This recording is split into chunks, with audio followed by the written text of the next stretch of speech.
Hi Andy, do you want to come on in and have a seat? I'm Dr. Taylor, I'm the on-call psychiatrist for this afternoon. I got a call this morning from your family doctor because I think you went to see him this morning along with your mum, and I gather that things have been a little bit difficult for you. You've had some rather distressing experiences. So I think your doctor thought it might be helpful for us to have a bit of a discussion about that to see if I could help. Would that be all right with you? No, it's fine. Would it be all right, Andy, for you to tell me a little bit about what's been going on? Well, you're going to think it sounds stupid, but my housemates are working for MI5. Right. And they're doing stuff to my brain. Okay. And they're out to get me. Okay. That must be very difficult for you. Okay. Yeah. How long has this been going on for, Andy? About 2 months. Right. And how did you first work out that this is what was happening? I came home one time and they'd moved the TV to the other side of the room, Right. and I knew then. And what was it that you knew at that moment? That they were for MI5. Right. Okay. Okay. So it's been going on a couple of months. Yeah, this new lecturer started at uni, Right. and he works for MI5. Right. And he basically drafted my housemates in, turned them against me. Okay. Yeah. Okay. Now I've noticed a couple of times while we've been talking that you've sort of looked round you into the room as if you're checking for something. Could I ask you what's happening at those times? Well, I can hear them talking about me. Right. Who is it you can hear? My housemates. Right. So that you recognise it as their voices? Yeah, I can hear them all the time. Right. How many voices can you hear, Andy? 3. There's 3 of them. Okay. And do they sound real, like my voice sounds talking to you now? Yeah, it's odd. It's like I can hear them when they're not here. Right. And so what they're not when they're not in the house with you? yeah, it's like they're in the other room or something. Okay. Okay. And can you hear what they're actually saying? Yeah, they're talking about me. Right. Okay. They're always talking about me. Okay. They're always commenting on everything that I'm doing. Right. Can you give me an example of what they would say? Well, like if I'm packing my bag to go to uni or something, Mm-hmm. they'll comment on that, like he's Right. left the house now. Or, Okay. Okay. you know. Anything else? Do they ever talk to each other, perhaps about you? Yeah, that's what they do. I mean, and now they know. They've sort of twigged that I know about them now, Right. and they're saying like I'm making trouble. Okay. And that they're gonna sort me out. Okay. Okay. What about actually talking directly to you in the way that I'm talking to you now? Does that ever happen, Andy? No. Okay. So you've been hearing the voices of your housemates. Have there been any other changes? Have there been any changes perhaps to the way you're thinking? Sometimes people tell us that their thinking changes in some way. So for example, they might feel that they're getting thoughts put into their head that aren't their own. Have you had any experiences like that? Yeah. I do think things that aren't me. Like they're putting stuff in my brain. It's not me. I'm not thinking. So different like thoughts in your brain. Yeah, that's right. like it's stupid stuff as well. It's like the other day I suddenly just started thinking about some woman in Coronation Street. I don't watch any of that crap. Right. It's not your kind of thing normally. Right. They're not my thoughts. Right. Okay. And do you have any idea how that's happening, or who's responsible? It's MI5. It's this chip they've put in my head. Right. Okay. And I can feel it all the time. Okay. So you're getting thoughts put into your brain that aren't your own. What about a different sort of experience? What about the experience that somehow other people are able to know what you're thinking, even though you haven't actually told them? No. Nothing like that? They're just putting stuff in my head. Just putting stuff. And can I just check, Andy, as well, that you're not getting the experience when your thoughts just stop altogether, like you have no thoughts left? No. If anything, there's too much in there. I wish I could unplug it. Okay. Okay. Just get this thing out of my head. Right. And you mentioned this chip or this device in your brain. Do you want to tell me a bit more about that? Well, it's a tracking device, so Right. they know where I am at all times, and I can feel it moving around, like rotating so you around. can feel the physical sensation in your brain. Okay. Okay. That must be very difficult for you. I don't know why they're doing this to me. I've done nothing wrong. Okay. Can I just check, are there any problems, Andy, with the rest of your body? Any changes in sensation or any bits that feel different in any way? No, I feel fine. I'm not ill or anything. I just want this thing on my head. Okay. I mean, it sounds like a very difficult time for you. Can I ask you, Andy, how are you coping with all this? How's it affecting you?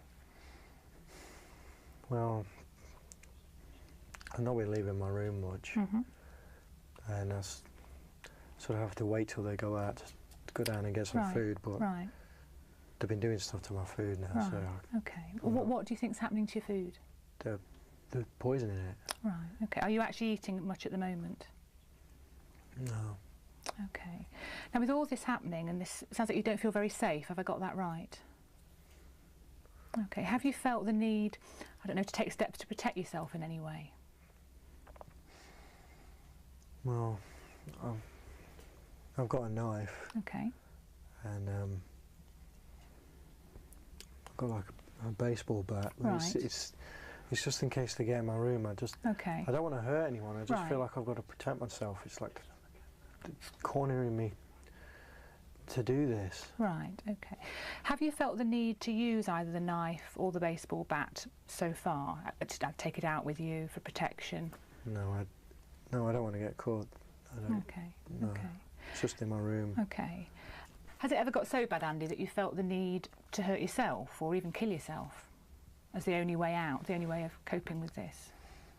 Well, I thought about getting some pills, but I couldn't leave the house, so I didn't get anything. And when you say getting some pills, would that be to take an overdose of tablets? Yeah. But you've not actually done anything about that so far? Okay. In the past, have you ever had any problems either with your temper or getting into fights, being aggressive, either with your housemates or anybody else? No, I'm not that kind of person. I don't want to hurt anybody. They're just driving me to this. And can I just check again, you've not been in trouble with the police or anything like that? No, never. Okay. With all this that's going on, is there anywhere at the moment, Andy, that you feel safe?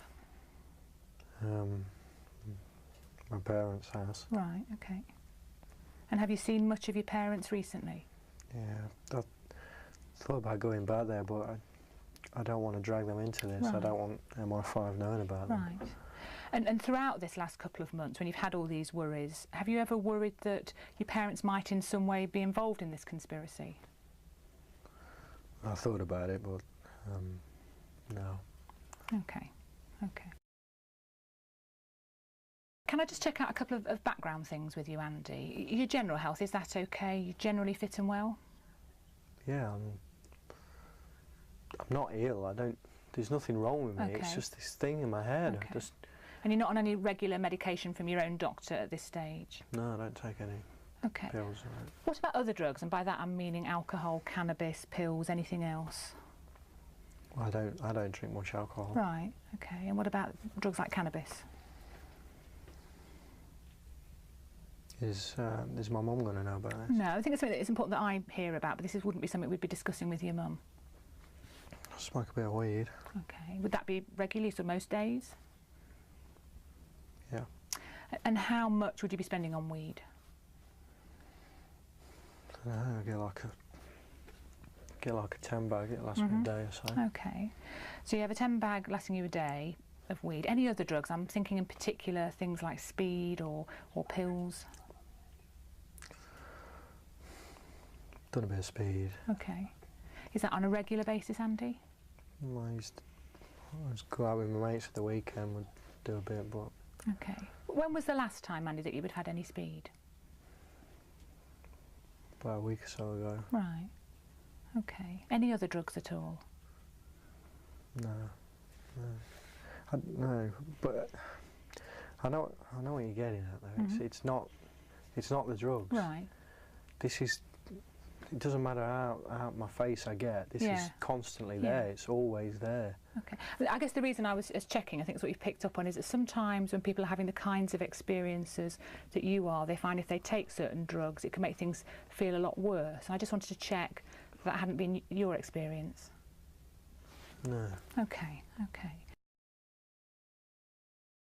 I appreciate from what you're saying that you're really very worried about this MI5 conspiracy and that that's the cause of the difficulties that you're having at the moment. I just wanted to check with you, do you think it could be due to anything else? I mean, I've obviously met other people who've had similar experiences, and sometimes they're extremely stressed, some people might be actually mentally unwell, and just whether any of these things might be relevant to you at the moment. No, because I'm not ill. Right. It's them, and I've read books on this as well. The government know about them. Right. They know that they do this to loads of people. I don't know how they can get away with it. Okay. I've done nothing wrong. I don't know why they're doing this to me. Okay. I just want it to stop. Sure, and I think I can appreciate that. I guess what I'm wondering is whether you think there's anything that someone like me might be able to do to help you as a doctor, that sometimes meeting with someone like a psychiatrist or having medication, or for some people even coming into hospital for a short time might be helpful. Do you think any of those things would help you at the moment? I don't know. I mean, I'm only here really because of my mum. I've tried to. I don't want to worry her. I've tried to talk to her about it, and she doesn't understand. She doesn't really believe me. I mean, do you believe me? Well, I certainly believe, Andy, that you're having a really difficult time at the moment. I guess what I'm not as sure about is what's causing this, and I'm less sure this is due to MI5. I guess what I'm wondering is that perhaps you're not as well as you might be at the moment. I mean, we've been through a lot of questions, and what I'm thinking is we need to try and come up with a way of supporting you through this. So I'm wondering, because I know your mum is, I think she's waiting in the waiting room, it might be a good chance now to get your mum in, and then perhaps the three of us can put our heads together, have a bit of a discussion about where to go from here, and try and think of getting you some proper support. Would that be all right if I got your mum in? Okay. Okay, if you want to sit there then, Andy, I'll just get your mum. Okay.